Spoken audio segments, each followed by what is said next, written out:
In the summer of 1950, factories in Japan began receiving an unusual wave of orders: uniforms, blankets, steel wire, truck parts, food, railway equipment, repairs for damaged vehicles and ships.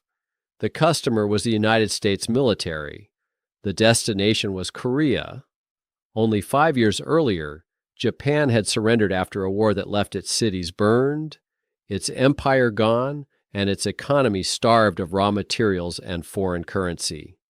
Now, a new war across the sea was sending dollars into Japanese workshops. By 1951, the United States was buying roughly $25 million of goods and services in Japan every month for United Nations forces in Korea. But those orders had another side. Factories in Japan were restarting because factories in Korea were being destroyed. A supply chain was growing behind the front because an economy on the front was collapsing. The Korean War would cost the United States tens of billions of dollars. It would help pull Japan out of recession. It would drive severe inflation in South Korea. And after the guns fell silent, it would leave two rival reconstruction systems on the same peninsula. So who actually paid for the Korean War? Who produced for it? And who was left with the bill after the fighting stopped? The economic story begins before the invasion. Korea had been ruled by Japan from 1910 until 1945. During those decades, the colonial economy developed unevenly. Much of the peninsula's heavy industry, mining, and electric power was concentrated in the north. The South held more of the population and agricultural production. After Japan surrendered, Korea was divided near the 38th parallel. Soviet forces occupied the north. American forces occupied the south. What had functioned as one colonial economy was cut into two incomplete parts. The division disrupted power supplies, trade, transport, finance, and the movement of food and industrial goods. Then, in 1948, two rival governments claimed authority over the peninsula. Japan was also in difficulty. Post-war reforms had changed ownership and institutions, but recovery remained fragile. The country still needed imported fuel, food, and industrial materials. To buy them, it needed dollars. In 1949, strict stabilization policies helped control inflation, but also pushed the economy into a deep recession. This was the economic map on the eve of war.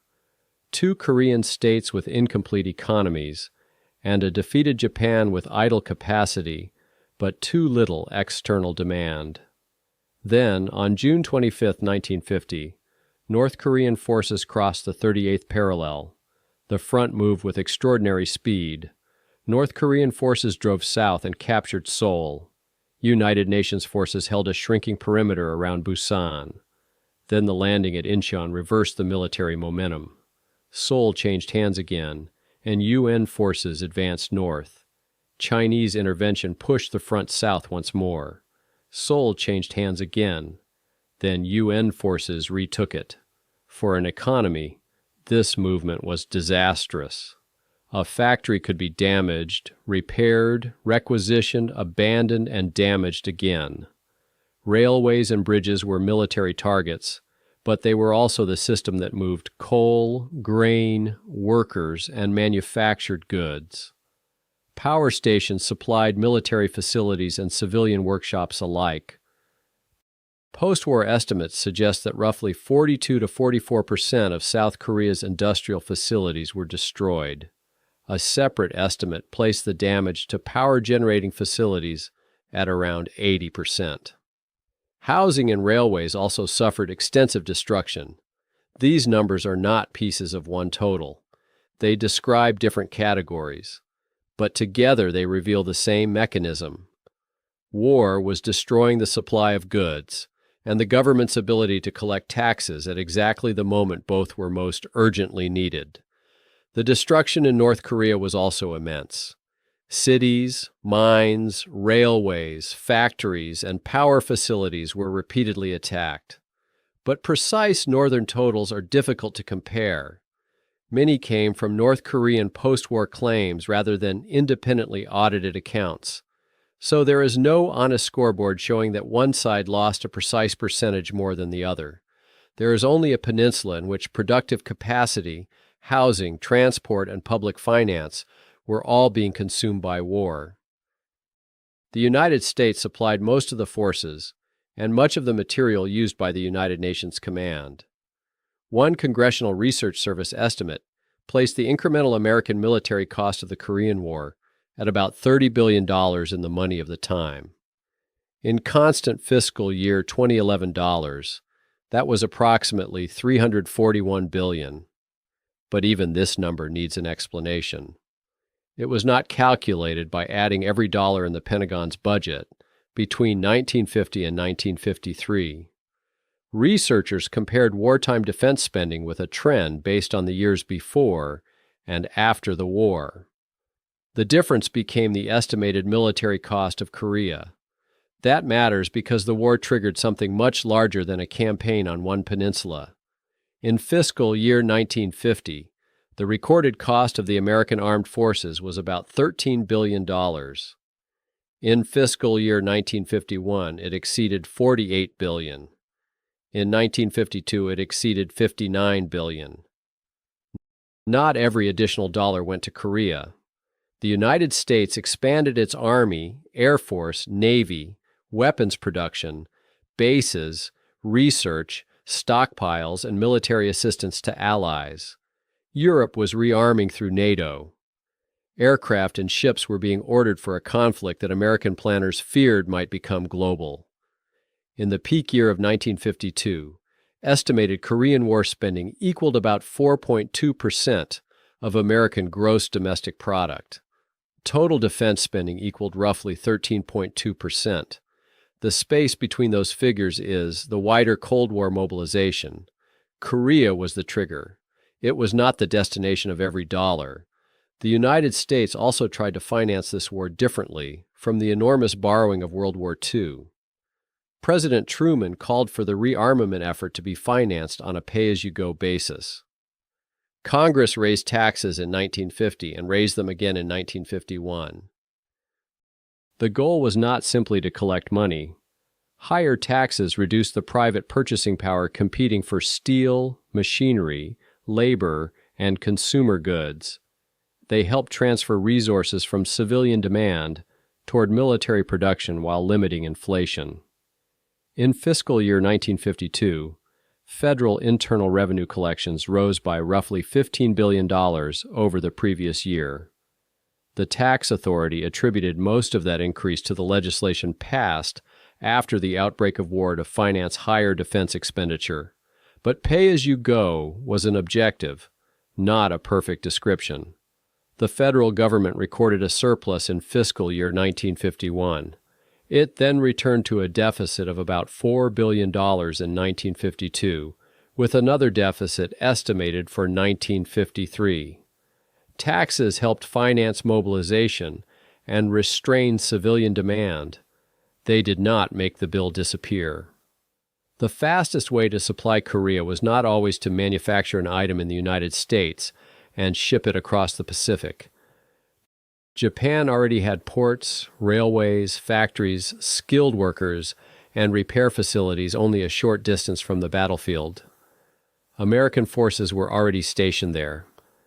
Geography turned the former enemy into the workshop behind the front. The orders were known as special procurement.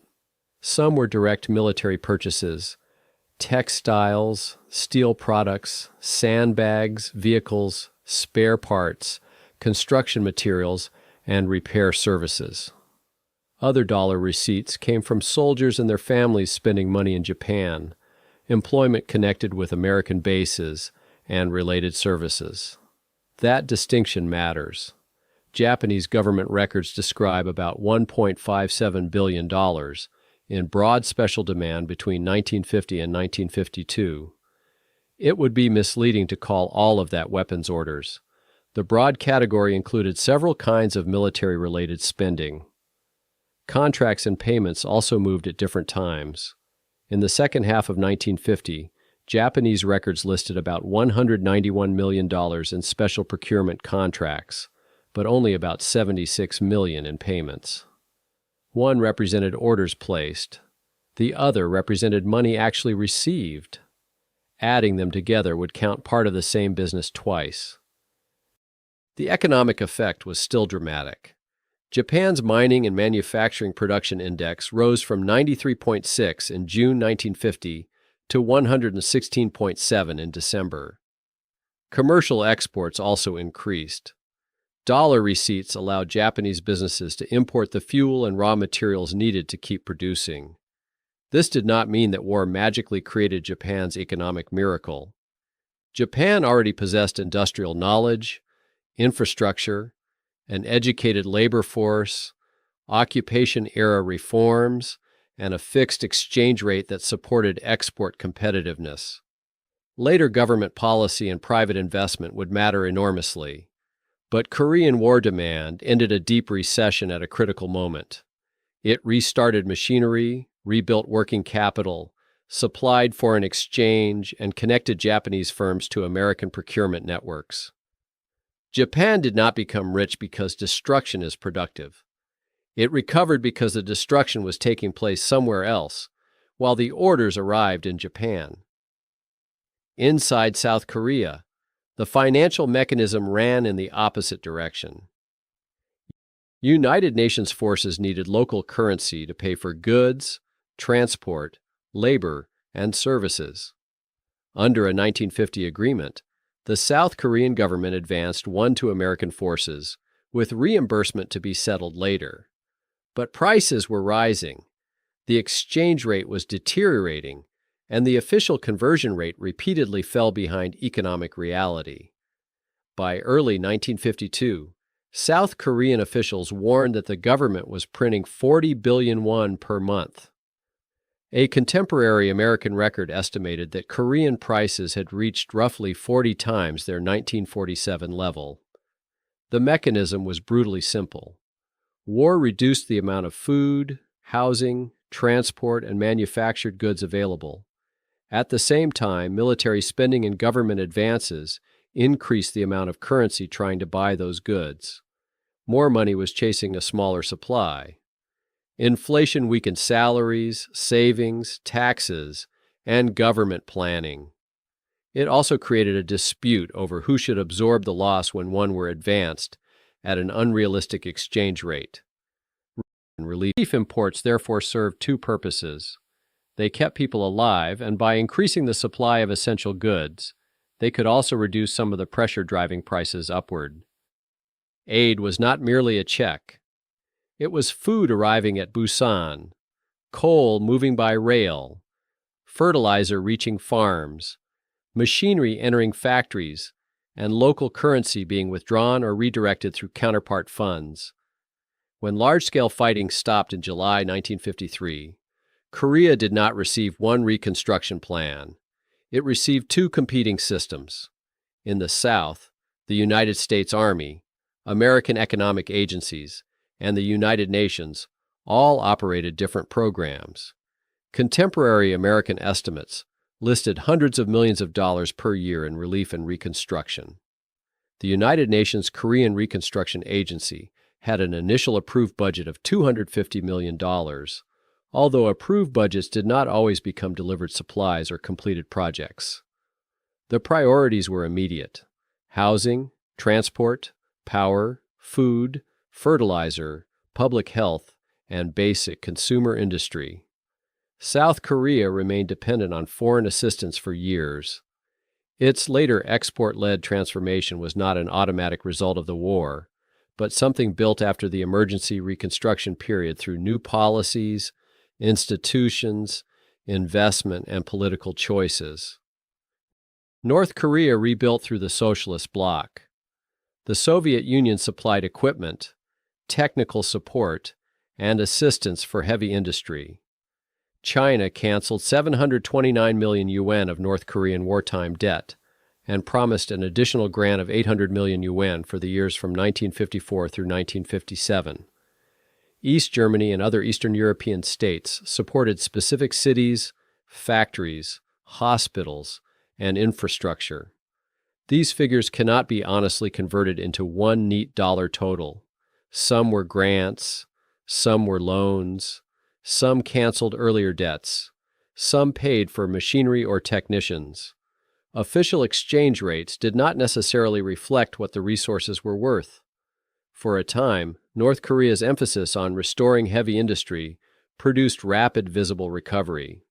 But Reconstruction also reinforced a centralized, militarized economy tied to support from other socialist states.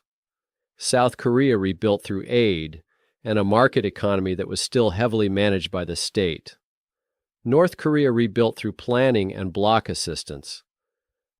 The border divided not only territory, but two systems for assigning labor, capital, imports, and risk. On July 27, 1953, the United Nations Command and the North Korean and Chinese military commands signed an armistice. It was a military agreement, not a treaty between governments. South Korea did not add a separate signature. It stopped large-scale fighting. It did not produce a peace treaty. Direct orders for operations in Korea began to decline, although other American military-related demand continued. Japan retained restarted factories, accumulated foreign exchange, commercial relationships, and renewed industrial momentum. South Korea inherited destroyed infrastructure, inflation, aid dependence, and a permanent security burden. North Korea inherited its own devastation, then rebuilt much of its heavy industrial base through central planning and aid from the socialist bloc, while military priorities remained deeply embedded in the economy. The United States inherited something larger than a war bill, a permanent military presence in East Asia, and a defense system built for a Cold War that might erupt elsewhere. The Korean War did not create prosperity. It relocated demand. Korea absorbed the destruction. Japan received a large share of the nearby order flow, and the United States paid not only for a battlefield, but for a military system built around it. The fighting stopped in 1953. The economic structure it created did not.